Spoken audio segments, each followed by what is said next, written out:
I may not be aware of. Okay, there are certain things, because learning the tarot is a lifelong process. There will be many things I will be learning about the tarot cards even when I'm about to die. So that learning phase will never end. I will keep learning, and at every stage I will still be unaware of many things. So at no stage I have learned everything, let's be honest. The second thing is that, let's say if I do a reading for you, only 20 to 30% of the information is what I impart to someone in one reading. The remaining 70 to 80%, out of which major part of the information is not known to me, some of the meanings are not known to me, a major part of the information could be dormant in my mind. I do know that information, but it has not come to me at the point when I'm doing a reading for you. It's at the back of my mind. It doesn't come, it's not there on the surface, and I don't mention it, so you miss out on that information.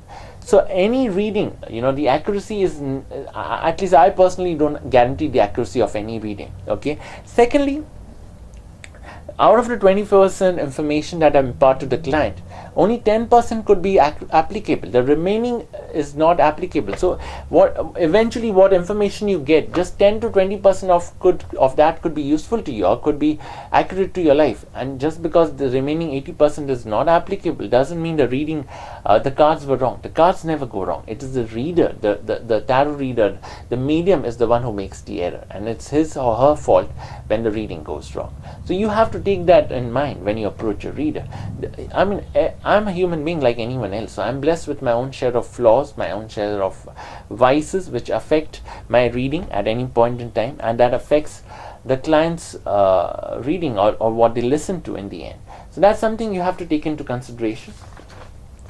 And there's also something called as code cards. These are cards which imply people in your life, people who could be of help or people who could create some kind of trouble for you. Code cards are cards which are very subjective many ways, but these are cards which imply the influence of people which you cannot ignore. You cannot ignore them. Let's say a Queen of Swords comes up in your life, in your reading. Queen of Swords implies a woman who's gone through a lot of suffering in her life. She's gone through too many relationships. She could be a widow or a spinster or someone who's been through many unfulfilling relationships, because every man that she has loved or trusted has made use of her, has taken advantage of a situation and stabbed her on her back and moved on. Queen of Swords is a woman who survived. She's a survivor. She's extremely resourceful. She's a woman who can get things done like no one else. But when it comes to her emotional life, her personal life, her emotions, she's disastrous.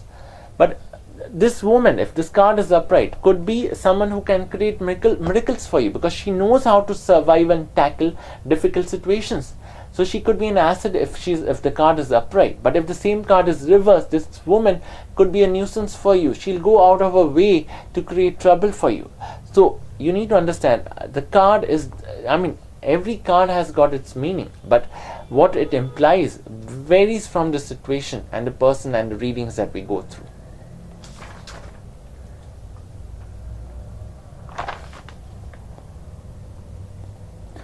Most of the times, especially when you go through a negative phase, you approach a reader